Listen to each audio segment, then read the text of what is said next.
この動画では集中モードについての説明、集中モードを使う上でのカメラ周りの設定、ジャイロを使う場合のコツや設定を紹介し、集中モードを生かしたランスの戦い方を実践映像を交えて解説していきたいと思います。大幅改修が予定されているランスのモーション解説などは製品版発売後に回し、今回はベータテストと製品版で大きく変わることはないであろう。集中モードの設定や使い方などに関して紹介します。映像はあくまでベータテスト時点でのものです。製品版で仕様が変わる場合もあるのでご了承ください。まず、集中モードとはワイルズからの新機能であり、集中モード中はハンターの向きにかかわらず、カメラが向いている方向を攻撃するようになります。映像の画面中央に照準が出ている状態がそうですね。後ほど詳しく解説しますが、ランスではこの集中モードが非常に重要で、モンスターや弱点部位が動いた際にステップを挟んで移動したり、ハンターの向きを変えたりすることなく、移動しながら照準の方向をつくことができるようになります。集中モードを使いこなすことで攻撃の手数は増えるのですが、実際は集中モード時に攻撃しながらカメラ操作をするのが難しく、自分に合った操作方法を見つけるまでなかなかうまくいかないと思います。自分の場合は PS5 版でデュアルセンスエッジを使っていたのですが、背面ボタンを使ってみてもしっくりこなかったり、持ち方を変えてみてもやりにくかったりで、2024年のベータテスト序盤は悩んでいました。最終的にはジャイロを使うことでかなり操作しやすくなったので、その紹介も兼ねてこの動画を作りました。PS5 版の方は製品版が発売されたらまずは通常のデュアルセンスでジャイロ操作を試してみることをおすすめします。ジャイロ機能対応のコントローラーを持っている PC 版の方もぜひ一度試してみてください。ただし、できる限り操作しやすい設定やコツなどは紹介しますが、そもそもジャイロ操作に合う合わないがあるとは思いますので、あくまで選択肢の一つとしてどうぞ。では、集中モードに関連するカメラ周りの設定についてです。実際に自分が使用していた設定をもとに各設定項目を見ていきます。まずは一番重要そうな集中モード移行設定から、集中モードにはボタン長押し時のみ有効になる方式と、ボタンを押すたびにモードが切り替わる方式の2種類があります。後者は常時集中モード派の方によく使われている設定だと思いますが、自分はジャイロを利用しており、常に集中モードをオンにしていると画面が必要以上に動いたりしてやりづらく感じたため、前者のボタン長押し時のみ有効になる方式を選択しています。ボタン長押し式を使用する際は中段突きや3段突き、ためカウンターや集中弱点攻撃などのモーションを使うときにボタンを長押しして集中モードにするよう意識していますが、切り替え式による常時集中モードと比べると確かに操作が忙しくなってしまいます。ここら辺は操作感の好みも関係してくると思うので、両方試してみた上で選択してみるといいかもしれません。集中モードへの移行詳細設定は近接武器と遠距離武器を個別に設定するための項目なので、近接武器だけを使う場合はオフで大丈夫です。カメラ速度はこんな感じ。L に入力時のカメラ速度は集中モード時の R スティックでのカメラ操作に関わってくるので、通常時よりも高めに設定しています。バットオブの詳細設定はノートウ時とバットウ時でカメラ速度を個別に設定できますが、個別に設定しない場合はオフで OK。 地味に重要な L スティックによるカメラ速度の設定、ランスではためカウンター中などに集中モードにすると L スティックでカメラを動かせるようになります。数値を1にすると L スティックでの操作ができなくなりますが、ジャイロなどを使う場合は変にカメラが動くのを防止するために1にしていいと思います。カメラ距離前後は最大値に設定し、できる限りカメラを離して状況を把握しやすいようにしています。映像のように1にするとカメラがかなり近づいてしまいます。カメラ距離横は1にし、ハンターが画面の真ん中に来るようにしています。ロックオンは自分でカメラを操作したいのでオフ。照準方向はタイプに、照準の向きがカメラの方向と同じになります。ここはそれぞれの感覚によると思うので、実際に試してみてしっくりくるものを選んだ方がいいと思います。照準アシストはオン。この設定は割と重要で、照準がモンスターに合っている間は照準の速度が少しだけゆっくりになります。照準アシストオフでカメラを動かすとこんな感じ。照準がモンスターに合っている時も合っていない時も同じだけ動きます。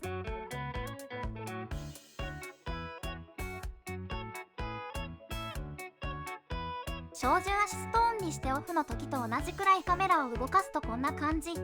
照準がモンスターに合っている時に速度が少しゆっくりになることで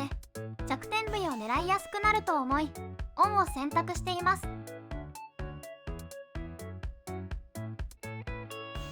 ターゲットカメラ操作タイプは 1。L1 回押しでターゲットの方を向きます。ジャイロ以外で重要そうなカメラ設定はこのくらいですかね。続いてジャイロのコツと設定についてです。 PS5 版ではモーションセンサーと表記されていますが、同じものだと考えて大丈夫です。また PC 版ではジャイロ機能に対応していないコントローラーもあるので注意が必要です。アイルズのジャイロ機能とは、コントローラーを傾けることによってその傾き具合に応じてカメラを操作できる機能のことです。ジャイロ仕様のメリットは何といっても攻撃しながらコントローラーを傾けることでカメラ操作ができること。 R スティックの操作量が減るので使いこなせればカメラ操作が楽になります。よく勘違いされがちですが、ジャイロを有効にしたからといって集中モード中は全てのカメラ操作をジャイロで行わなくてはいけないというわけではありません。例えばターゲットカメラや R スティックを使わずにジャイロだけを使ってハンターの背後に移動したモンスターにカメラを向ける場合、手首がねじれます。このようにモンスターが大きく移動しその方向にカメラを向けたい場合は、まず影カメや R スティックで大まかにモンスターの方向を向き、狙いたい弱点部位などに照準を向ける細かいカメラ操作のためにジャイロを使います。今のは極端な例ですが、このような場合でなくても基本的には影カメや R スティックで大体の向きを決め、ジャイロで細かい調整をするイメージです。ランスの場合、照準を上方向に向けたとしても中段突きを上方向に出すことはできないので、基本的にジャイロは左右方向の微調整に使うことになります。ジャイロ操作をする時のコツですが、肘を太ももあたりに、手首を膝の手前あたりに置いてコントローラーを持ち、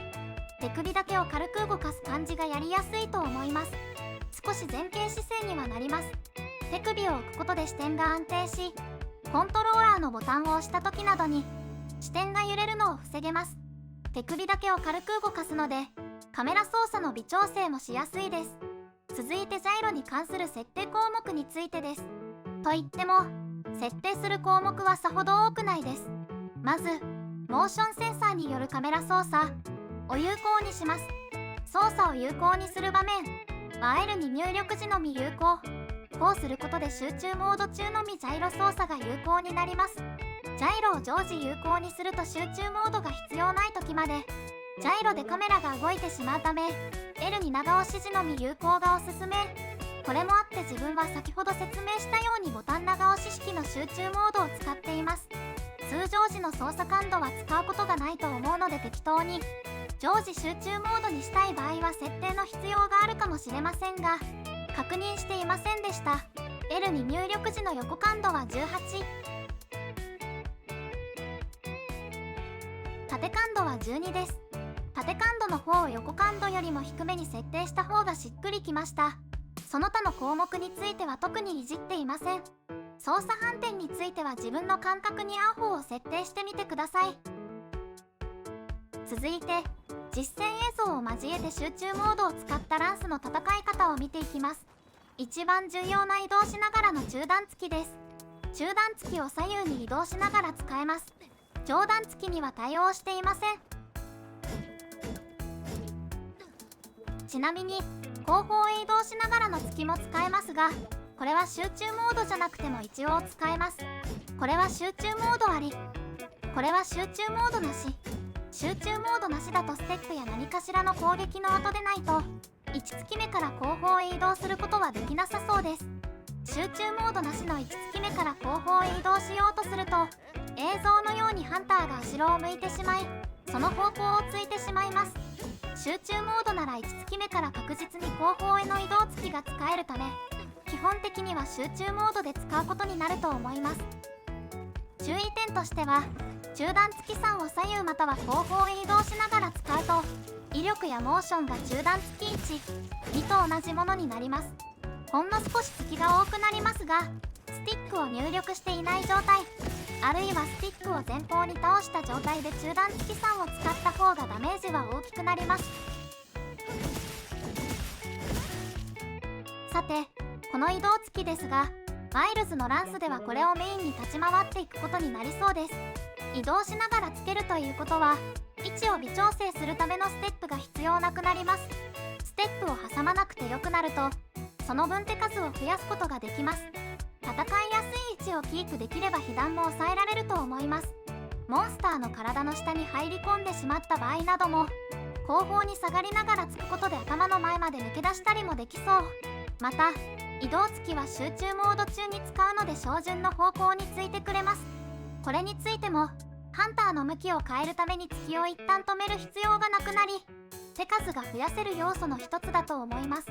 また、アルシュベルドの高速攻撃など、ガード負荷の攻撃を位置を消しながら突き続けることも可能です。映像のように、左に移動しながらコンボを中断することなく3段付きにつなげています。マイルズでは中段付き3の後の派生が優秀なので、コンボ継続が重要になってきそうな気がします。続いて3段付きについて、3段付きは中段付き3の後に派生する攻撃ですが、3段付きのモーション途中に集中モードで向きを変えた場合、その方向をついてくれます。3段付きの途中で敵の弱点部位が動いてしまった場合、その部位を追いかけて攻撃を当てる際に使うことがあるかもしれません。ダウン中に頭を激しく動かす敵なんかにも使えそうですね。実戦ではこんな感じ。3段付きの3月目のダメージが一番大きいのでそこを当てられるように向きを調整しています。向きを変えたらすぐにその方向をついてくれるわけではなさそうなのが難点。中段付きもそうですが、向きを変えた後に少し遅れてつく方向が変わる感じかも。次はためカウンター。ため中に攻撃を放つ向きを変えることができます。製品版では月3の後でなくてもためカウンターを出せるようになり、使い勝手が向上するため使用頻度の高いモーションになりそうです。そのため集中モードでの制御がより重要になりそう。ちなみにためカウンターに成功すると2連続で月攻撃を放ちますが、2発目だけを別の方向にすることも可能です。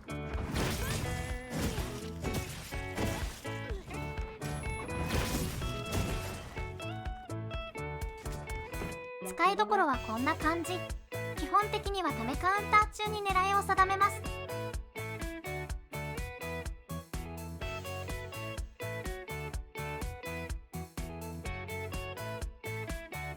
映像のように2発目の突きが当たらないなと思ったら少し向きを変えると当たることもありました。次に集中弱点攻撃について。集中弱点攻撃は集中モード中にある1ボタンで出せるモーションです。傷口を破壊し、武器によって異なる特殊な攻撃を行います。ランスの集中弱点攻撃は盾で突進した後、強力な突きを放ちます。盾突進はある1ボタンでキャンセルでき、即座に突きに派生することも可能。フィニッシュの突きは集中モードでカメラを向けている方向に放つことができます。このような性質から、頭に盾突進を当ててスタンチを蓄積させ、フィニッシュの部分を弱点部位に向けるといったような使い方も考えられます。実戦ではこんな感じ。フィニッシュ部分を一番ダメージが通る鎖部分に向けています。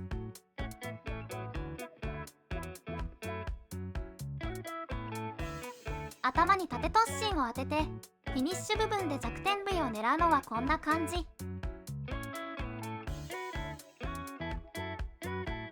最後に以前投稿した動画でいただいたコメントから、集中モードならではの動きだと思った部分を紹介。モンスターが背後に回り込んだ時にタゲカメや R スティックを使ってすぐその方向に攻撃を続けることができます。集中モードなしだと一度移動を挟んでハンターの向きを変えないといけません。実戦はこんな感じ。回り込んだモンスターに対してすぐに振り向くことができています。解説はここまで。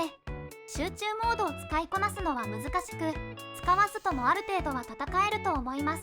ですが、せっかくの新要素なので練習して使いこなせるようになりたいという方も多いのではないでしょうか。この動画が少しでもそのような方の役に立てば嬉しいです。製品版でもランスの解説動画を投稿したいと思っているので、よければチャンネル登録、高評価などよろしくお願いします。それでは、ここまでご視聴いただきありがとうございました。